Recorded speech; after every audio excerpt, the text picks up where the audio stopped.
All this stuff is a set of half doors, meaning that you can only order them with a set of full doors. The only way that Jeep can get them to you is to stuff them in the back like a can of sardines.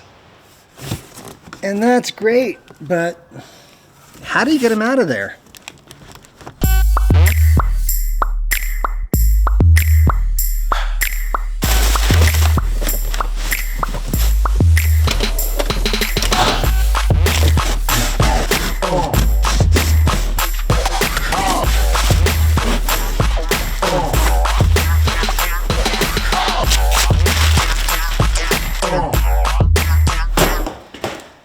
And that should be all of it. Man, I can't believe there was someone who actually got all that stuff back in here. So, why were Cindy and I so hell-bent on getting a set of half doors? Well, we love how they look, especially on a two-door and when stripped down. And it's how they used to come, standard. Of course, when you're running topless or close to it, they'll give you a wide open feel, a better view of the ground, and without having to be doorless. And for people with kids or a furry friend, the added protection could be a big bonus too. Now, I'd be the first to admit that it might look a little goofy with a hard top on, but being that we went through all that trouble just to get these things, you know we have to get them on. But before we can do that, these guys are going to need to come off.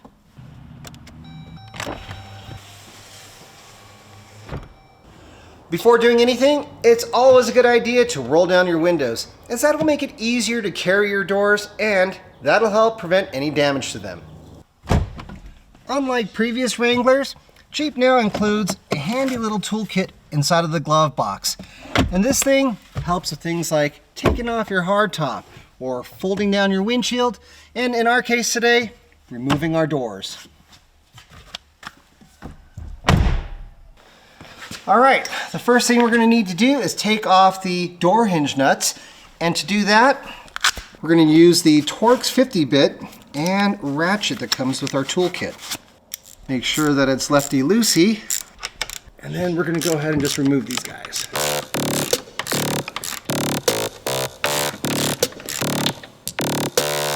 Be sure to hang on to these two nuts because we will be reusing them once we get our half doors on. Next, we're going to need to disconnect the check strap from the door frame, and to do that, we're going to use the Torx 40 bit from our toolkit.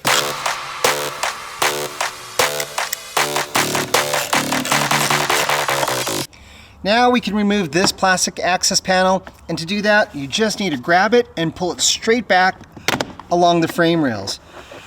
There's these two plastic tabs right here. You need to make sure that when you remove it, you do not pry it backwards because those tabs will break. Okay, so now we're gonna need to disconnect this wiring harness. And to do that, we're gonna need to pull up on this red tab to unlock it. Then we're gonna need to lift up on this white lever to free it. And the easiest way to do that is to take a small screwdriver, stick it in this slot here, and just tilt down a bit, and then you can grab the whole lever and pull it straight up. That'll free the connector, and you can just grab it and pull it straight down. All right, we're just about ready to take off this door. All that needs to be done is to remove this secondary check strap. But before I do that, I like to make sure that I have a safe place to store them once they come off. All right, let's get this thing off. Unhook it from the loop. Stuff it in here.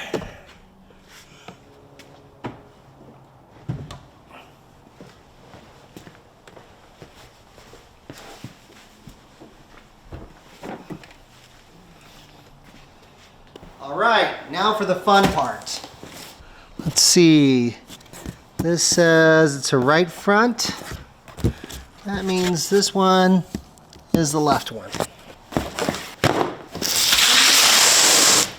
Check it out. It's actually signed by somebody who verified it. And it looks like the instruction sheets are in this map pocket. It looks like it's wrapped up in an old bed sheet. Cool.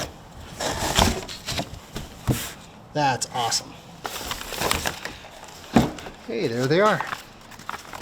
Instructions.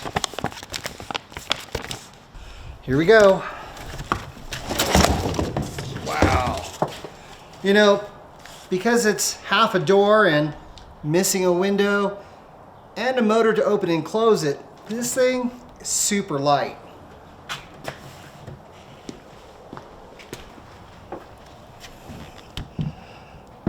Okay. Perfect.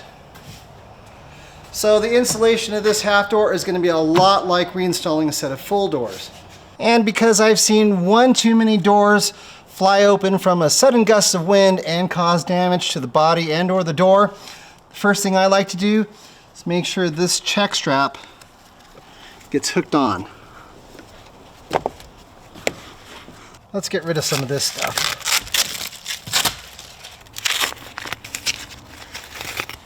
So now we can just go ahead and plug in this connector, lower the white lever, and then we can lock it in place by pushing this red tab down.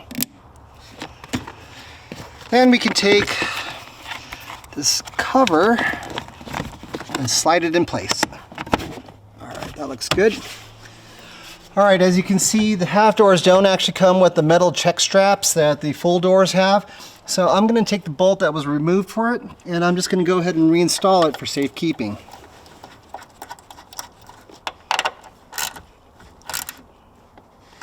Okay.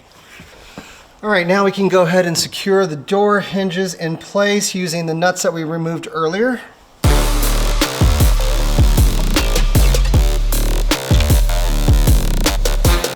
And again, using the Torx 50 bit, we can tighten these up.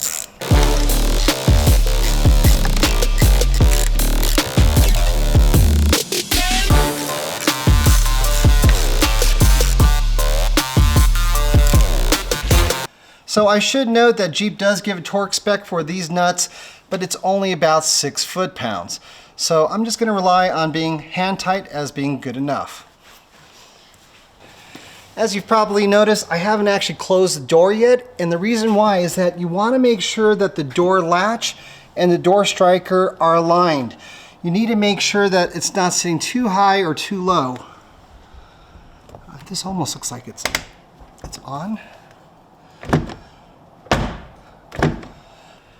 If anything, it looks like the door striker might be positioned a little too high for the latch.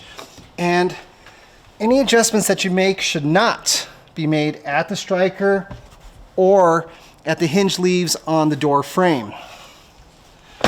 Where they should be made is on the hinge leaves attached to the door. So what you'll need to use is your Torx 50 again and loosen up these bolts just enough so that it'll allow for movement in the door.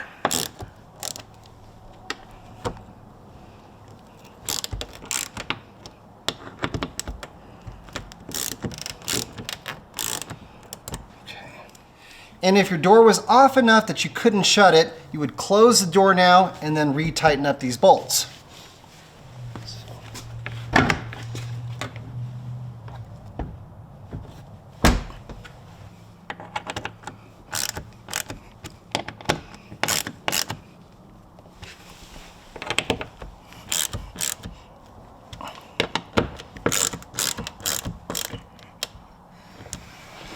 Now the factory does give torque specs for these bolts as well, and it's 21 foot-pounds. So that's enough for me to want to break out my torque wrench and make sure I get them on right.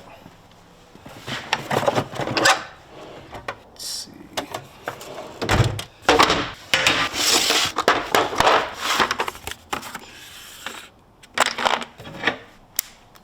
Set this to 21.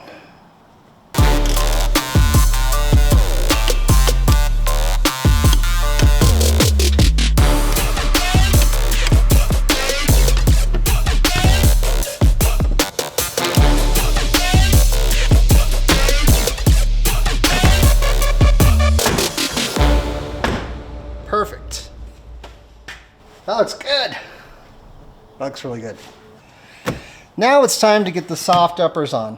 And in order to do that, these two plugs that you see here on top of the interior trim will need to be pulled out. And to do that, you'll need one of these. This is a trim pry tool. And you're gonna stick it in here and just lift up enough to pull it out.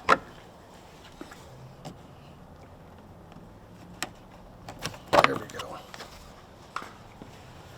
All right, so which one of these do we need? That's right, left.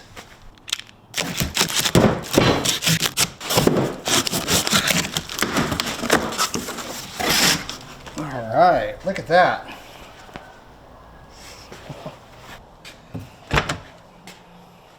All right, so all you have to do is get these two pegs lined up into the holes and then push down forcefully. There you go. That looks good. Now we're gonna wanna make sure that all the rubber seals close correctly, that they don't bunch up or have issues. So I'm gonna close this slowly right now and look. All right, looks like it worked. Check all the rubber seals. All right, there's a couple more tests that we can do to make sure that we have a tight fit, and you want to make sure that it's tight so that water from rain doesn't leak inside. For this first test, we're going to use some help from our good friend Tom. You know, because we have a two-door. In order to do this test, we're going to open up our door, place our bill on this top corner, and close it. Now, if the seal is good, you should be able to tug on the bill without it coming out, or at least not very easily. We're going to check this on a couple points.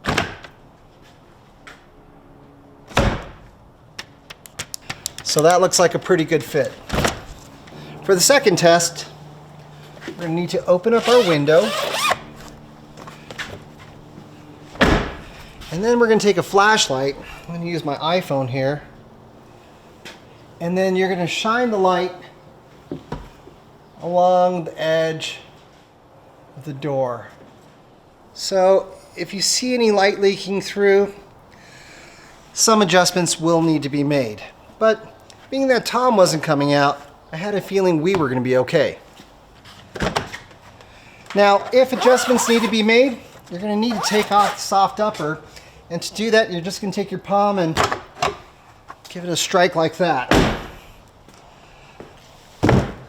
And then using a 3mm Allen wrench and an 8mm wrench, you're going to go ahead and loosen up this nut in here and then rotate this clockwise or counterclockwise to make adjustments.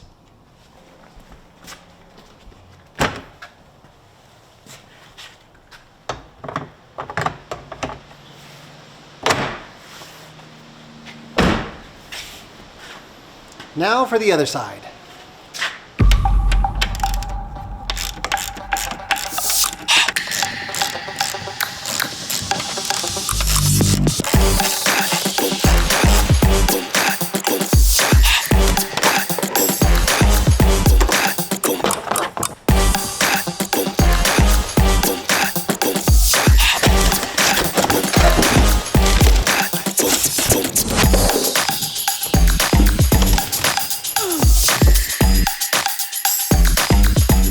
Come on, come on.